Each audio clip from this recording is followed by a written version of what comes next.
নমস্কার বন্ধুরা, moms kitchen blog থেকে সবাইকে স্বাগত। আজকে তো একটা দারুণ রেসিপি শেয়ার করব। অনেক দিন বাটা মাছ পাইনি, বাটা মাছের জন্য অনেক দিন আশা করে আছি যে পেলেই আপনাদের সাথে রেসিপি শেয়ার করব।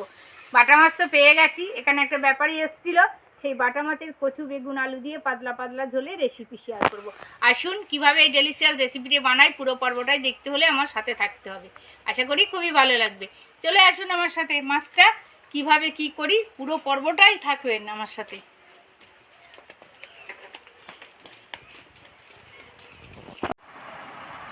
আপনাদের তো বললাম বাটা মাছের রেসিপি বানাবো। সেই বাটা মাছের পাতলা পাতলা ঝোলের রেসিপির জন্য বেগুন কচু আলু নিয়ে কাটতে বসে গেছি।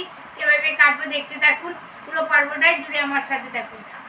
বলি, তুমি কচুটা ছাড়াও, আমি বেগুনটা কাটি। হ্যাঁ, কচুটা বড় বড় হয়েছে। বেগুনটা তো শক্ত কেন?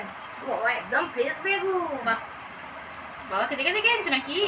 আমাদের গ্রামে ছেড়ে কচুটাও ভালো মনে হচ্ছে। কচুটা তো ভালো হবে। বেশি বেগুন দেবো না, একটাই বেগুন দেবো। বেগুনটা দিয়ে জল থেকে উঠিয়ে নিচ্ছি। এই না পোকা না ভালো।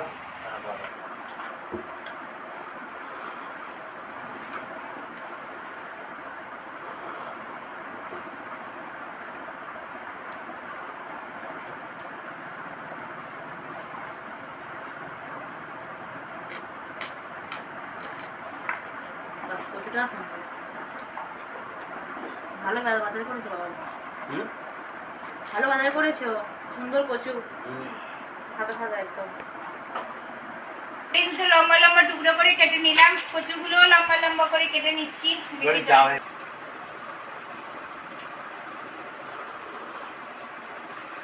সবসময় পাওয়া যায় না আমার কচু, সবসময় পাওয়া যায়। বর্ষার কচুটা বেশি ফ্রেশ, মানে একদম বাগান থেকে তুলে বাজারে বিক্রি করে। এগুলো বর্ষার আগে হয় না, না? বর্ষা বর্ষা বর্ষা বর্ষা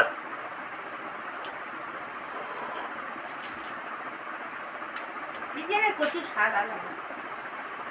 অনেকে মাঠে কচু চাষ করে রাখে, আবার সব ওঠায় না। যখন করে বিক্রি করে তখন করে দুজোড়া করে তোলে আর বিক্রি করে। সবই খায়।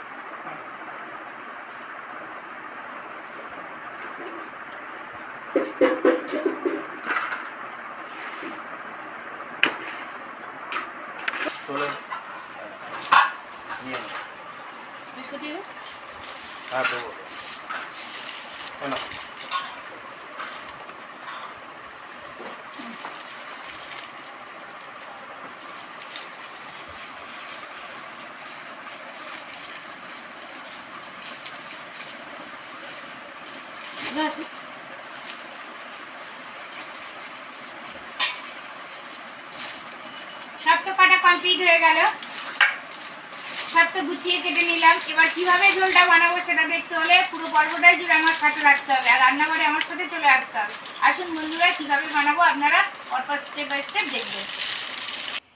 সব গুছিয়ে তো রান্নাঘরে চলে এসেছি। ভাত হয়ে গেছে, ভাতের ফ্যান ঝাড়তে দিয়ে দিয়েছি। এবার কড়া তো গরম হয়ে গেছে, আর মাছটাতেই নুন হলুদ লঙ্কা দিয়ে ভালো করে ম্যারিনেট করব। অনেক দিন পর আপনাদের সাথে বাটা মাছের রেসিপি শেয়ার করতে পারছি। বাটা মাছই আসেনি তো বাটা মাছের রেসিপি। ওমা, এই বাটা মাছটা ডিম হয়েছে মনে হচ্ছে। না না, কোনোটাই ডিম হয়নি, তবে ফ্রেশ মাছ।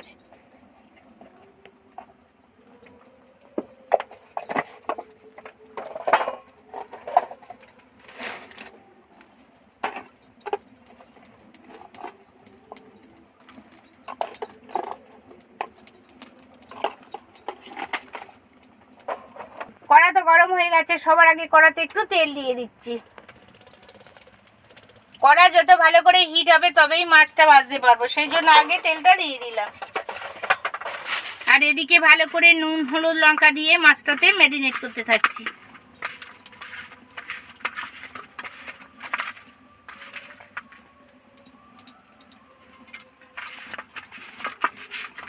যখন দেখবেন তেল একদম এরকম একদম ফিল্টার হয়ে গেছে, একটা সাদাটে ভাব এসে গেছে, তখন জানবেন কড়া পুরো তেল গরম হয়ে গেছে।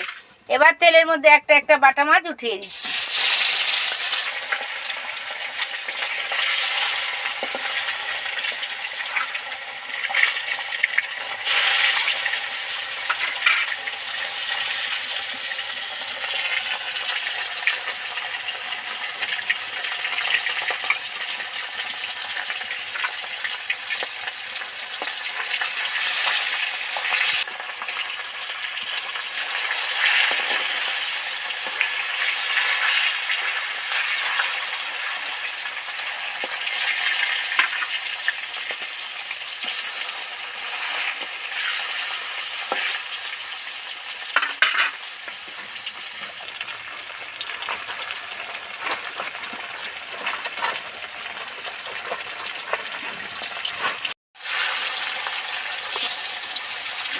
খুব ভালো মাছ, একদম ফ্রেশ। ভাবছি কি দারুণ গন্ধ বেরিয়েছে।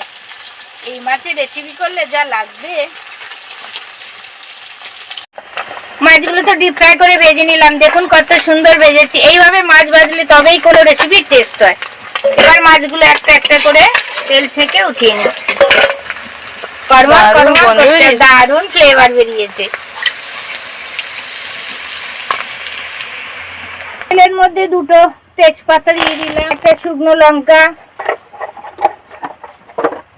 আর একটু অল্প পাঁচফোড়ন।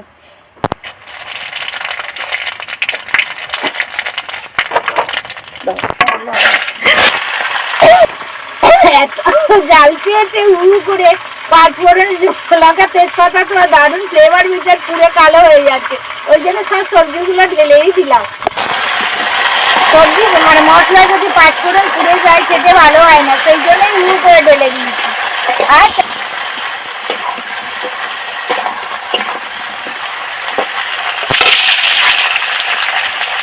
সব সবজিগুলো তো মোটামুটি ভাজা ভাজা হয়ে এসছে। এবার একটু নুন ছড়া দিলে আরো তাড়াতাড়ি সফট হয়ে ভাজা হয়ে যাবে।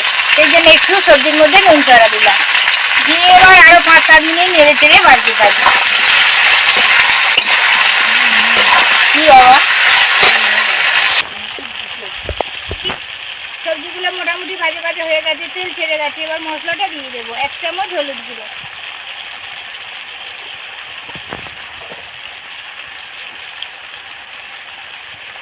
1 চামচ লঙ্কা গুঁড়ো,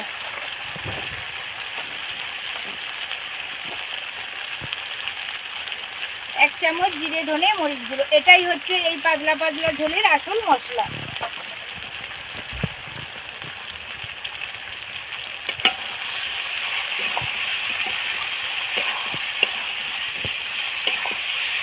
মশলাগুলো তো মিশে গেছে, তেল ছেড়ে গেছে। এবার জল দিয়ে দেবো।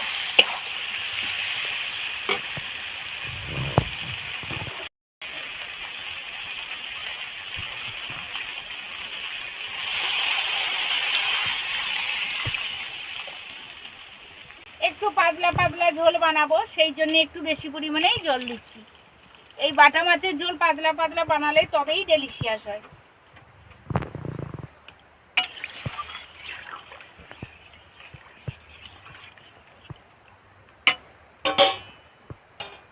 ঠিক 10 মিনিটের মতো নিভু আঁচে বসিয়ে রাখবো। 10 মিনিট পর আবার আপনাদের সাথে ফিরে আসছি।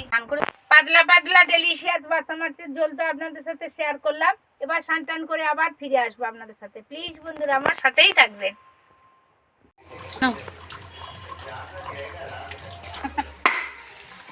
রান্না টান্না করে তো স্নান করতে যাব ভাবছি, এদিকে দাদা আর ক্যামেরাম্যান ওলি মিলে বলছে আঁটি খাবো চলো চলো আঁটি খাতে বসে। এত লোভনীয় জিনিস যে এর যেন স্বাদ কাউকে ভাগই দেওয়া যায় না। দারুণ মিষ্টি। এই ফ্যাপসা ভিটামিনও, ফ্যাপসা প্রচুর ভিটামিন। দারুণ লাগে। ক্যামেরাম্যান করছে গো মা, দূর থেকে দেখছে।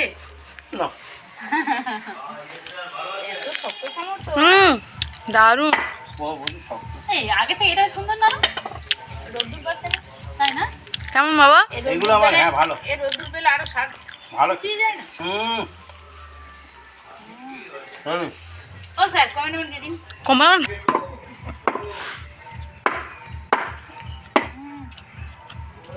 দারুন। তোরা তো ডেকে নিয়ে যাবে একটা কাটতে। আর দাও হেভি টাইট। আর না না না না ওগুলো খাও না, আবার কালকে খাওয়া হবে। আবার স্নান করে ফিরে আসবো। তোর একটা চামচ দিলাম ওলি, সঙ্গীতা আমি তো ওলিকে দিলাম। আমি তো 3টা আনলাম, 2টো এনেছো। আর তুই একটা টেবিলে পড়ে আসছে।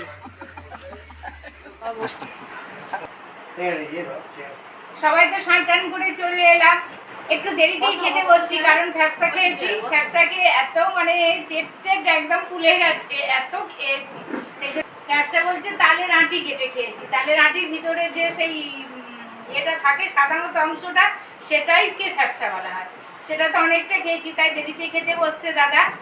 এবার দাদার খেতে দেব। বাটা মাছের গরম গরম ঝোল, বড় বড় পাতলা পাতলা বাটা মাছের ঝোল, বড় বড় ইয়ে বাটা মাছ। দেখে তো মনে হচ্ছে ভালো হচ্ছে, খেয়ে বলছি।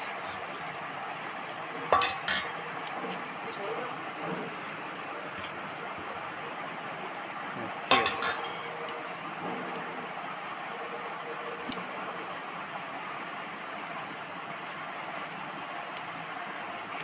কত সুন্দর কচুটার একদম জাল গলে মাছটার জন্যই ঝোলটা খুব ডেলিশিয়াস হয়েছে। কেমন হয়েছে স্যার? দারুণ দারুণ দারুণ, সত্যি খুব ভালো হয়েছে। দাদা খেতে থাক, আমরাও খেতে বসবো, আপনারাও নিশ্চয়ই খেতে বসছেন। প্লিজ বন্ধুরা এইভাবে আমার পাশে থাকবেন আর আমার চ্যানেলকে সাবস্ক্রাইব করবেন। নমস্কার, ধন্যবাদ।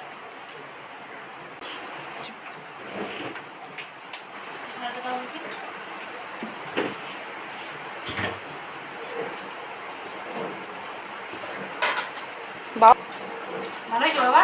দারুণ ভালো হয়েছে। কচুগুলো কেমন? বাবা কচুগুলো এত মানে পছন্দ করে, আমি যেন আগে রেখে সেই দিই। কচুগুলো শেষে রেখে দেবে। কচুগুলো রেখে কচুগুলো দিই, শেষে কেটে রেখে মানে খাবে, মাংসের মতো খাবে। আমার খুব ভালো লাগে, ভালো মাংস ডিম যেরকম শেষে খায়, বাবা সেরকম কচুগুলো তুলে তুলে রেখে দিচ্ছে।